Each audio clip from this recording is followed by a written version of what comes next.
On investment appraisal का आपका topic है A2 का, उसका हमारा क्वेश्चन है जो हम सॉल्व करने लगे। कब आया है ये?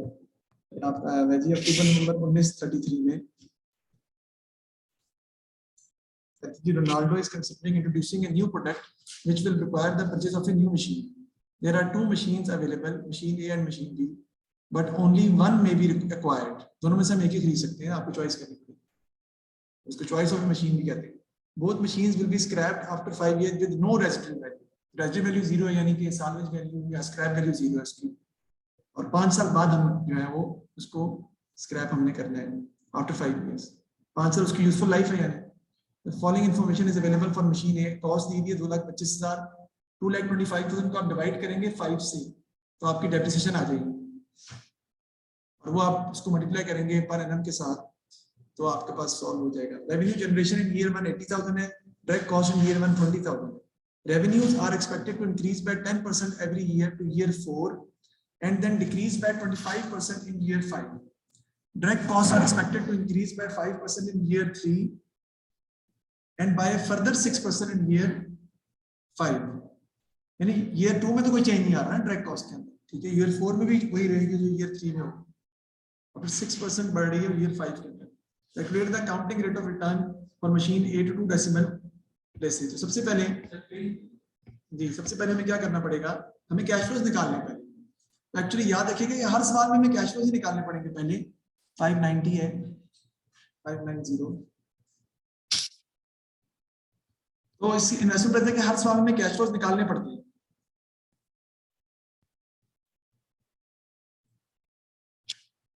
क्या करेंगे कैश फ्लोज के लिए? साल कितने हमारे 5 हैं, यहाँ पे लिख लेते हैं जी हम 1 2 3 4 5। अब आपका क्या आ जाएगा जी, रेवेन्यू है ओके, और दूसरी चीज हमारी क्या है, डायरेक्ट कॉस्ट, ऐसे ही है ना। तो आपके पास आंसर जो आ जाएगा that is your direct cost और कैश फ्लो।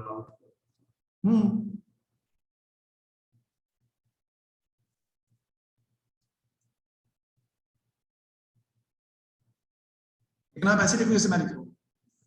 तो ईयर 1 में हमारी रेवेन्यू जनरेशन कितना बेटा, 80,000 का,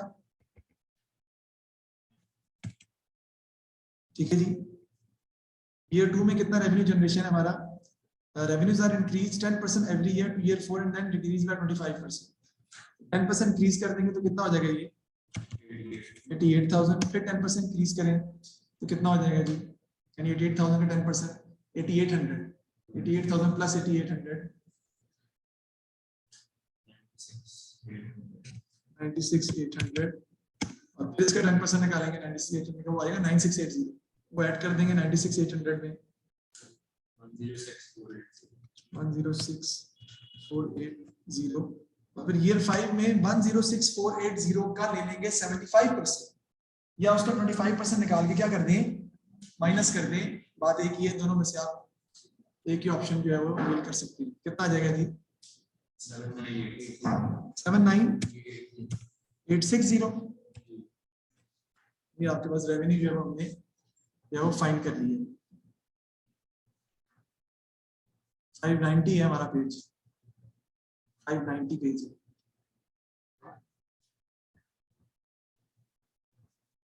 इंक्रीज कर रहे हैं, ठीक है जी। तो 80,000 हमारा रेवेन्यू था, 10% इंक्रीज करेंगे 8,000 बढ़ जाएगा, फिर बढ़ता गया। अब ईयर 4 में जाके 25% डिक्रीज कर गया, तो वो भी हमने निकाल दिया है, वो हमारा 79,860 आ गया। डायरेक्ट कॉस्ट देखते हैं, direct cost expected to increase by 5% year 3। Year 1 में डायरेक्ट कॉस्ट हमारी कितनी है, 20,000 है, 20,000 है। सेकंड ईयर में भी 20,000 है। थर्ड ईयर में कितनी हो गई थी 5% इंक्रीज करके, तो 20,000 का 5% 1,000 आता है, 21,000 हो जाएगी। ईयर 4 में 21,000, और ईयर 5 में वो कह रहा है 6% इंक्रीज करके, हाँ जी 22,260 आपका आ जाएगा जी डायरेक्ट कॉस्ट। 22,260 का आंसर आपका आ जाएगा। अब 80,000 में से 20,000 माइनस कर देंगे तो आपके कैश फ्लोज आ जाएंगे, जो कितना आता है 60,000। नेक्स्ट कितना आता है जी आपका 68,000। नेक्स्ट आपका कितना आ जाएगा 57।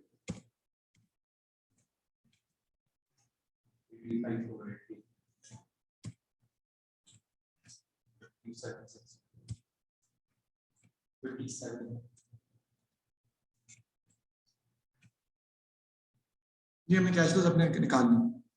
अब हम क्या करेंगे, क्योंकि हमने एआरआर निकालना है, कैश फ्लोज तो हमारे आगे यूज होने हैं। एआरआर के लिए हम क्या करेंगे, टोटल कैश फ्लोज कैलकुलेट करना है। कैश फ्लोज का टोटल कर लेंगे हम। टोटल कैश फ्लोज निकालते हैं, कितना आता है इसका,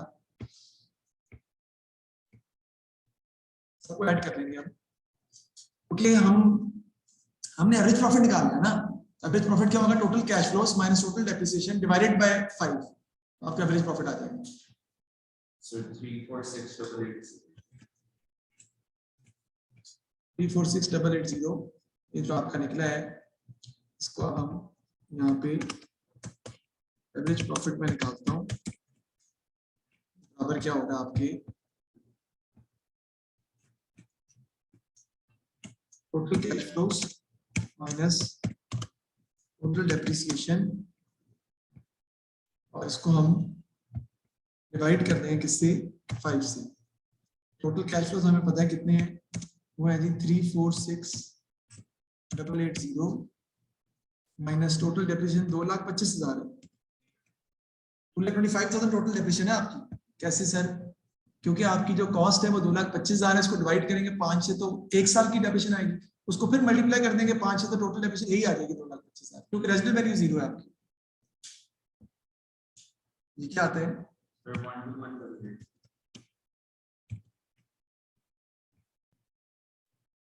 121,880 को डिवाइड कर देंगे आप 5 से तो आपका एवरेज प्रॉफिट आ जाएगा 24376। अब हमें निकालनी है एवरेज प्रॉफिट, तुम्हारा निकल आया, तो हमने क्या कैलकुलेट करनी है, एवरेज इन्वेस्टमेंट। एवरेज इन्वेस्टमेंट क्या होती है आपकी, original investment plus disposal value divide by 2।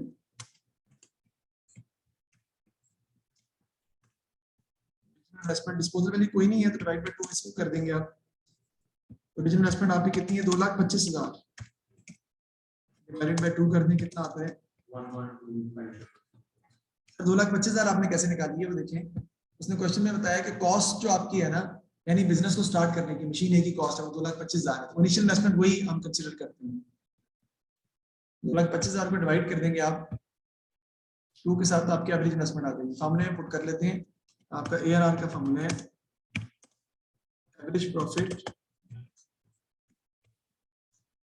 Divided by average investment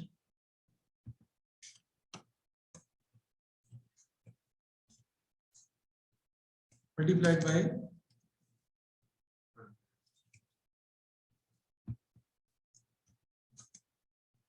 average profit कितने थी 24376 डिवाइडेड बाय एवरेज इन्वेस्टमेंट कितनी है 112,500 मल्टीप्लाइड बाय 100 So 21.67. 21.67% आपका आ जाएगा एआरआर। अब अगर आपको क्वेश्चन में दूसरी मशीन का भी एआरआर दिया हो तब तो आप कंपैरिजन कर सकते हैं, अदरवाइज एआरआर का कोई कट ऑफ क्राइटेरिया नहीं है, कोई आर्टसेक नहीं है कि आपने आपका एआरआर कितना होना चाहिए। सर अगर वो कंपनी ने अपना खुद कट ऑफ वो भी हो सकता है, तब हम यूज करें। तब तो हम यूज करेंगे, नहीं रखा हो तो तभी यूज करेंगे ना, वरना तो नहीं होगा। तो आगे देखते हैं next. Calculate the accounting rate of return हमने फाइंड कर लिया, रूट एस्टिमेट बेसिस। जितना हमने ये काम किया है, तो आप ये ना समझिए कि काम ये जो किया है क्वेश्चन में, ये it is not, it is the maximum working we need to do in the question. Reason being that cash flows are needed in every part of the question, because cash flows are used in payback period also, cash flows are also used in net present value also. इसीलिए इसके number ज्यादा उसने दिए 10 number, फॉर्मूले की वजह से नहीं है, वो कैश फ्लोज की कैलकुलेशन की वजह से। आगे कहता है जी, Ronaldo has a cost of capital of 10% discount factor are as follows. Calculate the net present value of machine A. Net present value machine A की हम निकाल लेते हैं। उसके लिए हमें क्या लिखना पड़ेगा जी, यहाँ पे सबसे पहले ईयर्स आ जाएंगे,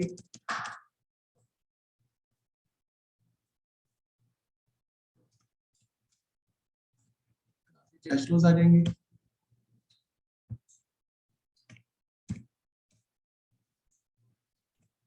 आपका आ जाएगा जी डिस्काउंट फैक्टर, और यहाँ पे आपका आ जाएगा जी नेट प्रेजेंट वैल्यू, यानी एनपीवी भी कह सकते हैं इसको, जो भी कहें। ओके, प्रेजेंट वैल्यू सबसे पहले लिखेंगे, एनपीवी बाद में आएगी। ईयर्स लिख लेते हैं सबसे पहले हम। इधर आपका आ जाएगा जी ईयर 0 है पहले, फिर 1 2 3 4 5।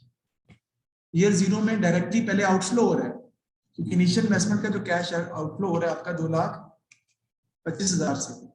उसका डिस्काउंट फैक्टर भी याद रखिएगा, हमेशा ईयर 0 में डिस्काउंट फैक्टर 1 होता है, क्योंकि आज की डेट में पैसे की वैल्यू $1 ही है, यानी कि सेम है, उसमें कोई चेंज नहीं आएगा, तो वो आपका नेगेटिव 2,25,000 ही आ जाएगा। ईयर 1 के अंदर क्या हुआ, हमारे कैश फ्लो कितने हैं, 60,000 के,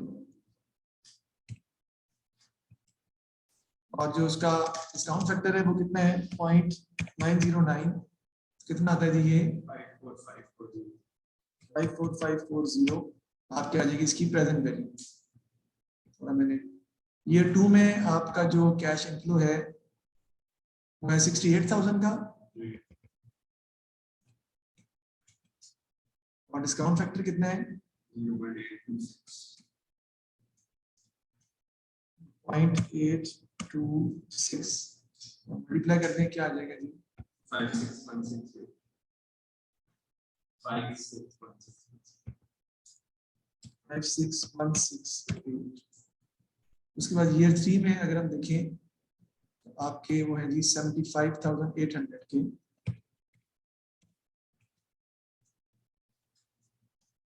और आपका जो वो कितना है, 0.751 जी, डिस्काउंट फैक्टर 0.751 है आपका। ये कितना आ जाएगा आपके पास, 5692556 कर लेते हैं ना, 56926। ईयर 4 में 0.683 है। ईयर 4 में जो कैश इनफ्लो आपके पास है वो 85480, 85480, और ये आ जाएगा 0.683। जी, 58383, 58383।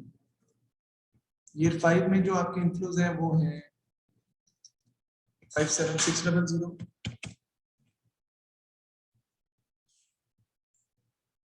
0.621 है, 0.621 मल्टीप्लाई कर दें, 357777।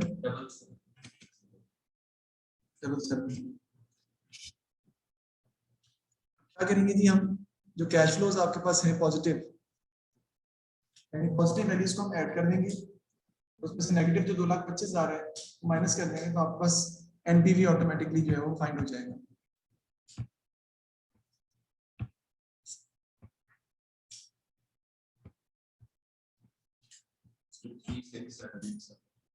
पॉजिटिव आ रहा है, ये आपका एनपीवी जो है वो आ जाएगा 36787,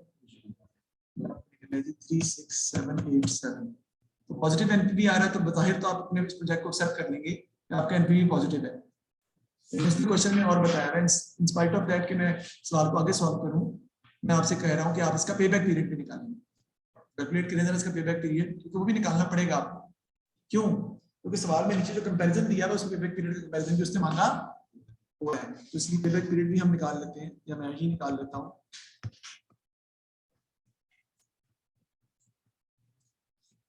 पेबैक पीरियड मैंने बताया था 2 किस्म के होते हैं,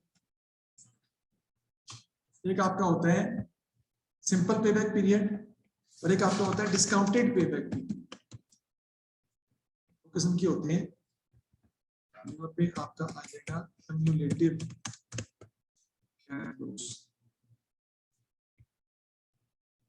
ये 0 है, 1 है, 2 3 4 5। कैश फ्लोज हमने निकाले हैं, वही पहले लिख सकता हूं मैं। पहले 0 पे तो नेगेटिव है, कितना है जी, 225 000 और क्यूमुलेटिव कैश फ्लोज भी इसमें यही आ जाएगा। इसको माइन करेंगे टोटल कैश फ्लोज को, तो फिलहाल तो 225000 ही है। अब ईयर 1 में कितनी रिकवरी हो रही है आपकी कैश इनफ्लो में? 60,000, सही है ना? तो 60,000 हम माइनस कर देंगे 2,25,000 में से, तो बाकी कितना आपके पास रह जाएगा इनिशियल इन्वेस्टमेंट जो आपने भी रिकवर करनी है? 165,000। उसके बाद दोबारा रिकवरी हो रही है आपकी कितनी? 68,000 की। कितनी इनिशियल इन्वेस्टमेंट रह जाएगी आपकी जो कि आपने भी रिकवर करनी है? जी 97,000। फिर आपकी रिकवरी हो रही है 75,800। इनिशियल इन्वेस्टमेंट मजीद कम हो जाएगी 41,200। और अब देखें जब आपका कैश इनफ्लोज जो है या नेट कैश फ्लो जो है वो आपकी इनिशियल इन्वेस्टमेंट जो रिकवरेबल अमाउंट है उससे ज्यादा हो जाए, जैसे कि यहाँ पे हो गया 85480, वहां पे अपना सवाल हम रोक देते हैं। हम इसका मतलब है कि 3 इयर्स तो पूरे पूरे लग रहे हैं हमारे रिकवर करने में। 3 इयर्स प्लस 21,200 divided by 85480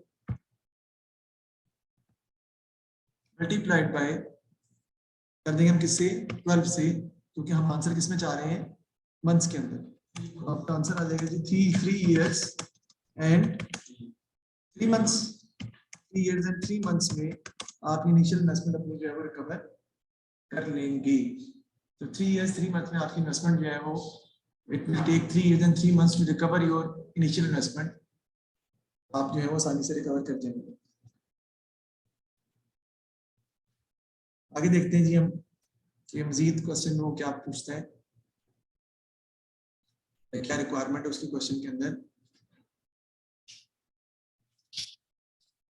हम देखते हैं जी the pay back period for machine A is 3 years and 3 months। देखिए वही निकल रहा है, ऑलरेडी दिया हुआ, हमने निकाल भी लिया वैसे। ठीक है जी, state 3 advantage and 3 disadvantage in the pay back method is nothing to it. एक तो सिंपल टू अंडरस्टैंड है, इजी टू कैलकुलेट है। ठीक है जी, सिंपल टू अंडरस्टैंड है, इजी टू कैलकुलेट है। जनरेटर बंद किया ना हमने शायद, जनरेटर हाँ एसी चल रहा है। सिंपल टू अंडरस्टैंड है, इजी टू कैलकुलेट है। उसके बाद क्या है जी कि पे बैक पीरियड के एडवांटेज क्या होंगे? इन केस ऑफ लिक्विडिटी पे back period method is very useful because it tells how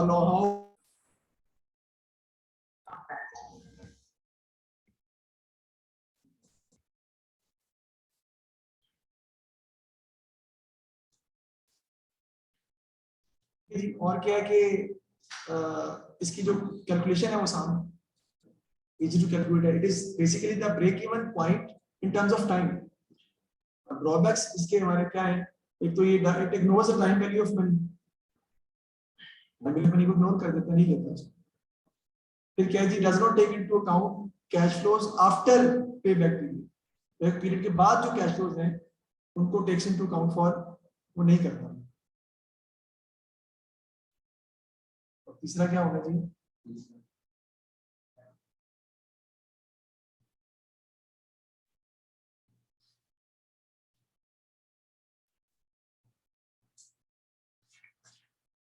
profit into consideration नहीं करता, ये सिर्फ कैश की सूरत हाल बताता है। नीचे देखिए क्या लिखा हुआ है, following data available for machine B, pay back period 2 years and 10 months है, उसका पे बैक पीरियड भी ज्यादा है, उसका एआरआर जो है वो 23.58% है। हमारा ए का क्या था? 21.67 और 23 और एनपीवी 24858 है, जबकि उसकी एनपीवी कितनी है? 36787। तो सिर्फ जो है पे बैक पीरियड इसका बेहतर है मशीन बी का, और एआरआर भी बेहतर है, लेकिन हम डिसीजन किसके हिसाब से लेंगे? एनपीवी के हिसाब से, because NPV is the most acceptable method for investment appraisal. ठीक है जी, टू सिलेक्ट एनी प्रोजेक्ट। तो advice which machine you should purchase justify और आंसर तो मैंने बता दिए कि आप बताएंगे कि पे बैक पीरियड इसका बेहतर है, जल्दी इनिशियल इन्वेस्टमेंट रिकवर कर लेता है। एआरआर भी इसका बेहतर है, लेकिन एआर प्रॉफिट बेस्ड मेथड है, वो एब्सोल्यूट फिगर में नहीं देता टर्म्स। ठीक है जी, और एनपीवी जो सबसे बेहतर है कि एनपीवी बताता है कि आपको कितना नेट कैश कितना इनफ्लो होगा प्रोजेक्ट से। तो अगर ये पॉजिटिव आ रहा है तो आप एक्सेप्ट कर लेंगे। तो मशीन बी का जो एनपीवी है वो उससे तकरीबन 8,000 नहीं बल्कि 12,000 के करीब ज्यादा है। हाँ, तो पहली बात है उसको हम जो है वो एक्सेप्ट कर लेंगे कि वो प्रोजेक्ट हमारा वो ऑप्शन मशीन ए का ऑप्शन जो है वो ज्यादा बेहतर है। इसके अंदर आप एनपीवी के पॉजिटिव पॉइंट्स और पेबैक पीरियड और एआरआर के नेगेटिव पॉइंट्स भी बता सकते हैं जस्टिफिकेशन के अंदर नॉन फाइनेंशियल फैक्टर्स के हवाले से। जैसे कि आप बता सकते हैं कि पेबैक पीरियड वो कैश फ्लोज जो आफ्टर पेबैक पीरियड होते हैं उन्हें काउंट फॉर ही नहीं करता, तो हो सकता है बाद में कैश जनरेशन ज्यादा हो रही है। फिर एआरआर जो है वो आपको पता है कि प्रॉफिट बेस्ड मेथड है, वो तो सब्जेक्टिव फिगर होती है, एग्जैक्टली तो आपका पैसा उतना होता ही नहीं है। ठीक है जी। और एनपीवी सबसे बेहतर इसलिए कि takes into account time value of money. तो डिस्काउंटेड कैश फ्लोज हम यूज करते हैं उसके अंदर, सबसे बेहतर हमें ये ऑप्शन देता है। नेक्स्ट क्वेश्चन को देखते हैं हम।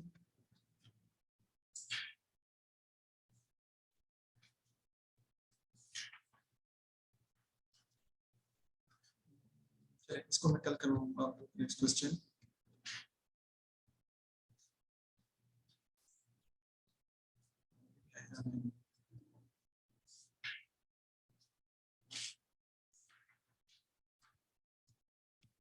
चलिए इसको मैं डिस्कस कर लेता हूँ आपके साथ। आयरन जब पढ़ेंगे तब बाद में हम इसको सवाल बाद में कर लीजिए। जब आयरन आपको आ जाएगा। The main cutting machine of LH Limited needs to be replaced. A replacement machine will cost 2,60,000. Replacement machine 2,60,000 रुपए की आपको कॉस्ट करती है। The current machine costs 40,000 units a year. Current machine 40,000 units एक साल में बना रही है। The number of units expected to be reduced by 10% in year 1 due to the time taken to install the new machine. तो number of units कह रहा है कि आपके क्या हो जाएंगे, कम हो जाएंगे 4,000 से 36,000 हो जाएंगे आपके पहले साल। फिर number of units expected to increase to 42,000 units a year for both year 2 and year 3 बढ़ जाएंगे आपके, और कितने हो जाएंगे आपके 42,000 हो जाएंगे। The following information is available. Cost of capital जो है वो कितनी है, 14% है। It is assumed that revenue are received and cost are paid at the end of the year. हम हमेशा यही assume करते हैं, revenue and cost जो है वो pay या receive हो रही है at the end of the year ही होगी। Each unit of production cost 26 to manufacture. This will increase 27.8 in year 2 and 28.5 in year 3. Each unit is expected to sell for 30 in year 1 and 2, increasing by 5% in year 3. It is assumed that all production is sold. The following is an extract from the present value table आपको दिया है, और उसने क्या है कि expected net present value आपने बताती है निकालनी है फॉर द रिप्लेसमेंट मशीन। जी 3 सालों की यूजफुल है। हाँ, सवाल है 3 सालों का सर, 3 सालों पर ही बेस्ड है क्वेश्चन सर।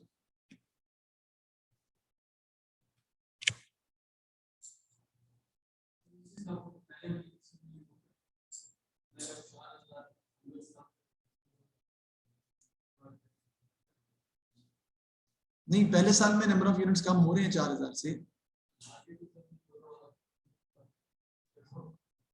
लेकिन उन्होंने ये भी नहीं बताया कि पुरानी मशीन कितना बना रही है। नहीं बताया उसने, 40,000 है ना। करंट मशीन कट्स 40,000 यूनिट्स का ही है। और फिर पहले वो कह रहा है कि number of units expected to be reduced by 10% in year 1 due to time taken to install the new machine, और फिर बाद में 42,000 यूनिट्स कर रहे हैं for both year 2 and year 3। फरवरी मार्च 1732 का क्वेश्चन है हमारा।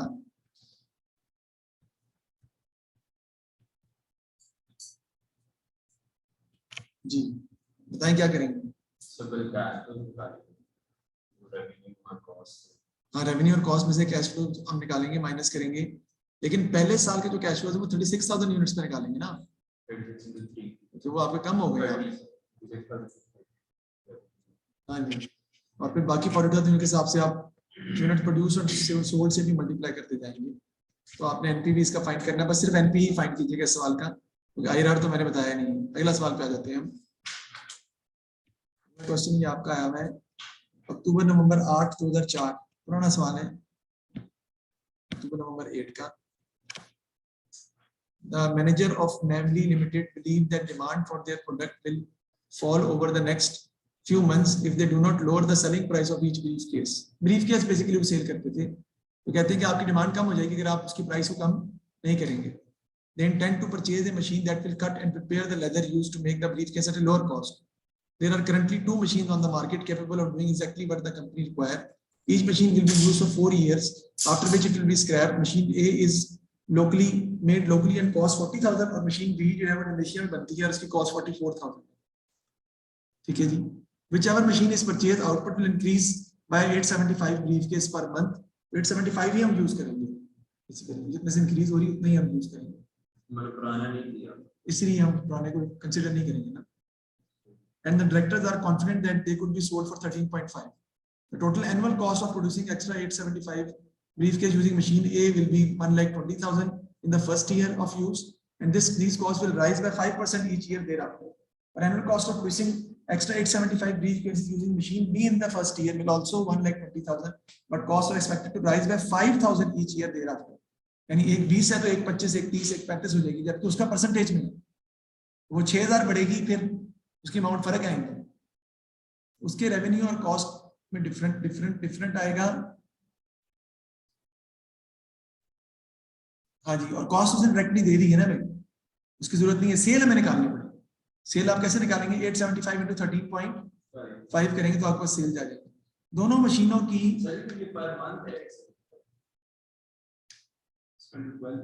briefcase per month and the directors are making sold for, अच्छा वो तो each ही है. हाँ, 875 मल्टीप्लाई करेंगे 12 से, क्योंकि हमें जो कॉस्ट दी हुई है वो साल की दी हुई है. मशीन एक ही 1,20,000 in first year of use है और फिर आगे बढ़ भी रही है. 875 मल्टीप्लाई करें जरा, 12 से कितना आता है? हाँ, 10,500 आपके आ जाएंगे और उससे हम जब उसको सॉल्व करेंगे. इसका भी हम एनपीवी निकालने, कल इसका हम आईआरआर भी सॉल्व कर लेंगे. आईआरआर को भी डिस्कस हम जो है वो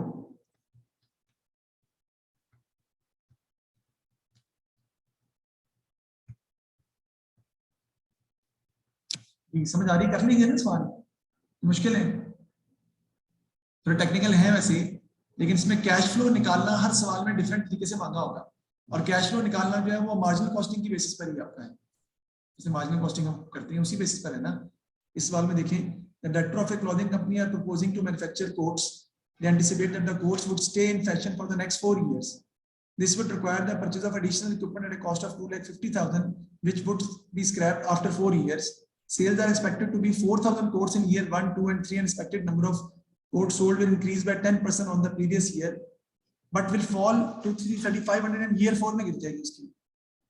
Selling price दी हुई है 80, 90, 75 in the final year. Variable cost 65 दी हुई है year 1 में, फिर N2 और 70 for year 3 and year 4.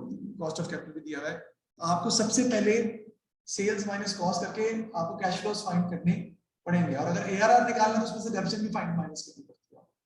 Otherwise ARR के अलावा जो भी मेथड आप यूज करेंगे, पेबैक पीरियड हो या आईआरआर हो या कहाँ बताई हुई है, तो हमने क्या रेजिडुअल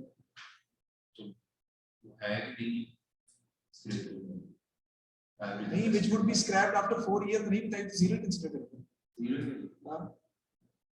क्योंकि उसने एरर निकालने में कहा है ना, एरर निकालने के लिए आपको 250 को डिवाइड करना पड़ेगा 4 से. इन 2,50,000 रिडक्शन आ जाएगी ना, तो कैश फ्लोस निकाल के total cash flows minus total depreciation divide by 4 करके आप इसको सॉल्व करेंगे. कल क्वेश्चन ये सारे सॉल्व करके लेके आए ताकि फिर हम आईआरआर समझ लेंगे. आईआरआर वैसे आसान है, उसका फॉर्मूला है, सिंपल जो सॉल्व करना होता है, वो थोड़ा टेक्निकल है, बाकी इजी है.